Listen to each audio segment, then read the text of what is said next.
ZEE5 app download करें और देखें पूरा एपिसोड बिल्कुल फ्री।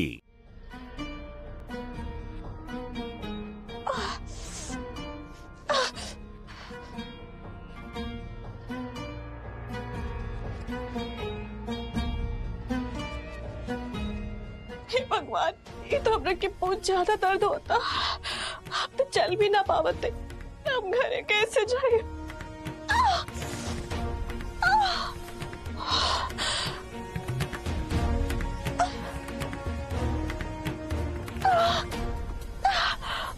रुका, हम आवत है ना। चंदा, काहे तो आपन से खड़ा होए के कोशिश करत रहलू। अभी तो आराम से बैठा, बाद में चले के कोशिश करिया। ना दीदी, हम ठीक है, बस थोड़ा सा दर्द है, वो ठीक हो जाए। हमरा के घर भी जाए के है ना। और ऐसे रे भी दीदी, आप तो जानत है कि हम ऐसे कितना ज्यादा दर्द बर्दाश्त कर चुके हैं। तो ये दर्द तो हमरे खातिर कुछ नहीं किया। हम सब समझत है चंदा, पर ये पैर के चोटा दर्द तब जाई जब तू थोड़ा आराम करबू। दीदी, हमार दर्द जल्दी ठीक हो जाए, आप ज्यादा चिंता मत करी ना। पता है दीदी, आज जौन माता बाबू हमार खातिर कैलन, ओके सामने तो इधर कुछ भी नहीं के। माता बाबू हमरा के अपन बाह में भरनी, हमरा के अपन बाह में उठाई के यहाँ लेके आई नहीं। हम बता ना सकते दीदी कि हम कितना खुश है। कम से कम ये चोट के बहाने माता बाबू हमार करीब तो आई नहीं। ये तो बहुत खुशी के बात है, लेकिन हमरा के एक बात समझ में ना आयल, वो करहिया गिरल कैसे? तू हर दिन रसोई में काम करेलू, फिर ये अचानक से ऐसन कैसे हो गई? हमरा के तो शंका होता है। वो तो हमरा के भी ना पता दीदी, लेकिन माता रानी का लाख लाख शुक्र है कि कढ़ैया हमारे पैर पे ना गिरल। सोची दीदी, अगर वो खौलत तेल के कढ़ैया हमारे पैर पे गिर गई होत तो का होती? माता रानी हमरा के बाल बाल बचा लेनी। चंदा, लेकिन आगे से ध्यान रखिया, जब भी रसोई में काम करिया सावधानी से काम करिया। हाँ दीदी। अच्छा चंदा, अभी तू ये जूस पी लिया।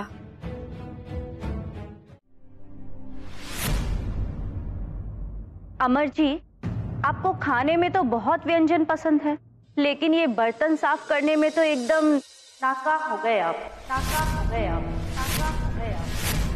आपको याद है डाइनिंग टेबल पर जब आप खाना खा रहे होते हैं, उस वक्त बहन क्या कर रही होती है? नहीं पता है ना? उस वक्त हमारी बहन रसोई घर के अंदर बर्तन साफ कर रही होती हैं। याद कीजिए ना, कैसे खाना खा रहे होते हैं आप।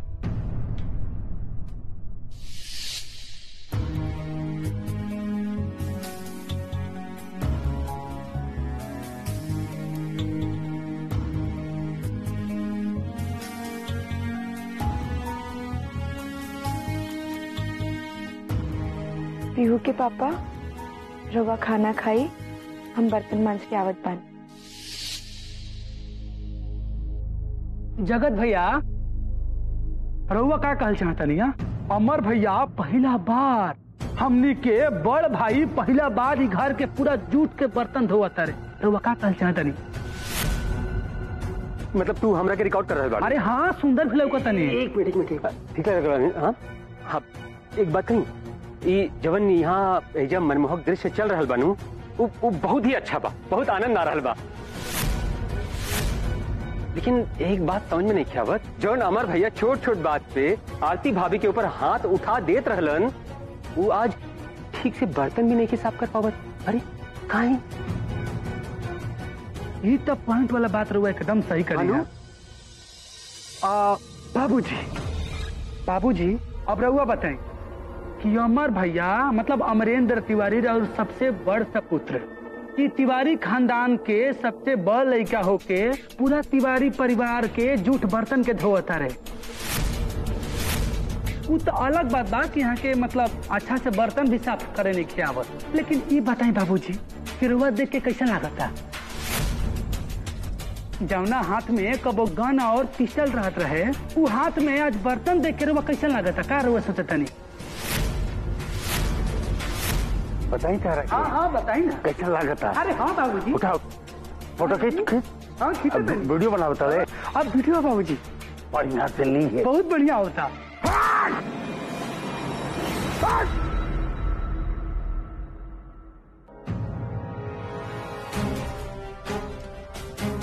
हमारा ऐसा लागता जगत भैया कि बाबूजी के अहम के ठेस लाग गइल बा। आखिर भाई अमर भैया उनकर सबसे दुलरुआ और प्यारा और बड़ बेटा हवे नु, उनकर दुख ना देखल गइल है बाबूजी से।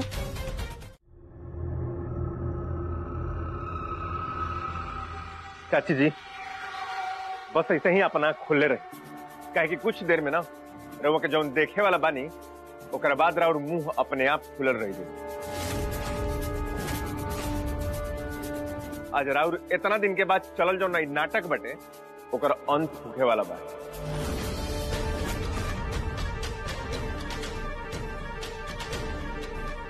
रउआ लोगन के सबूत चाहत रहे ना, तो उ सबूत मिल गइल बा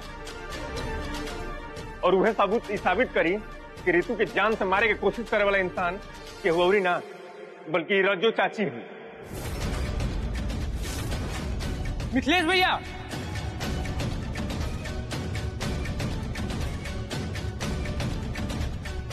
बस अब बहुत भाई।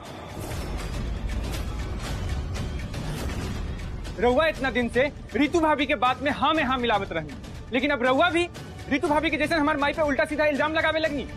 आखिर रउआ दोनों लोग साबित क्या करे चाहता नहीं।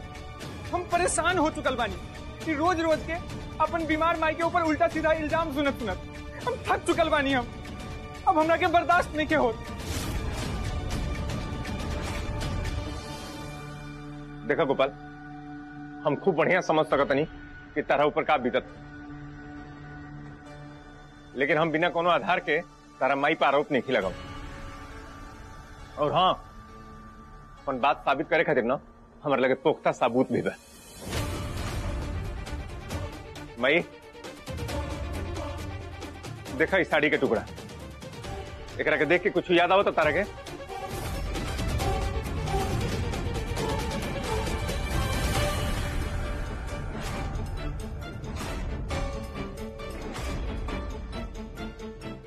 यही सब झंझट से बचे खातिर तो हम एक के में के 2 गो साड़ी ले आयल बानी। ई देखा, ई हम रज्जू के खातिर लेके आयल बानी। हाँ, हमरा की याद आई, एक के जैसन साड़ी हम 2 गो खरीद ले रहनी, और बिहार वाला दिन एगो रीतू के देले रहनी और एगो रज्जू के। बाकी ई टुकड़ा तू हमरा के काहे दिखावा तड़ा? इस साड़ी जान तो हम काहे खातिर दिखावत नहीं। हम एक खातिर इस साड़ी के टुकड़ा के दिखावत नहीं, काहे से कल रात के यही साड़ी से रितु के मुंह बंद करके और रात में जान से मारे की कोशिश कर ली। मई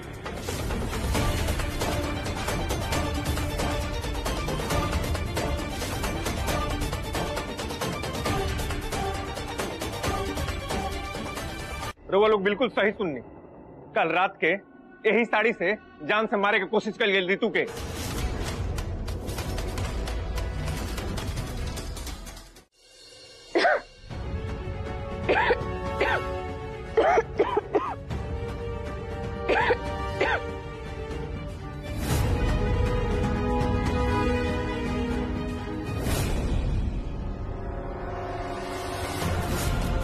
माफ कर दी, तबीयत तनी खराब बुझात रहे तो ऐसे। ना एमे माफी के कौन बात बा, लेकिन आपके भइल का?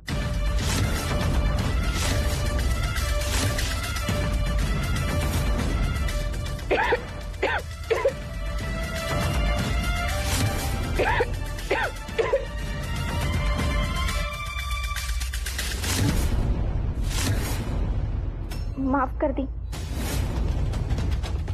अब तबीयत ठीक बुझाता, कुछ ला दी आपके खातिर? ना हाँ जरूरी नहीं है, लेकिन आप बतौलू ना कि भइल का आपके।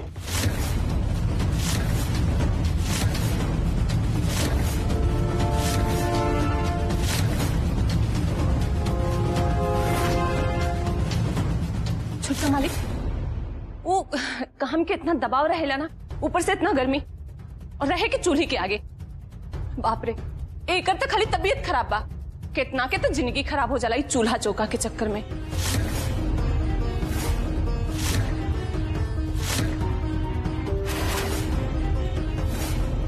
श्यामा, इली अदरक खा ले, खा के तनी आंख मूंद ले, ये सब काम हम संभाल ले। ले खा के तनी आंख मूंद ले। धन्यवाद बिजली।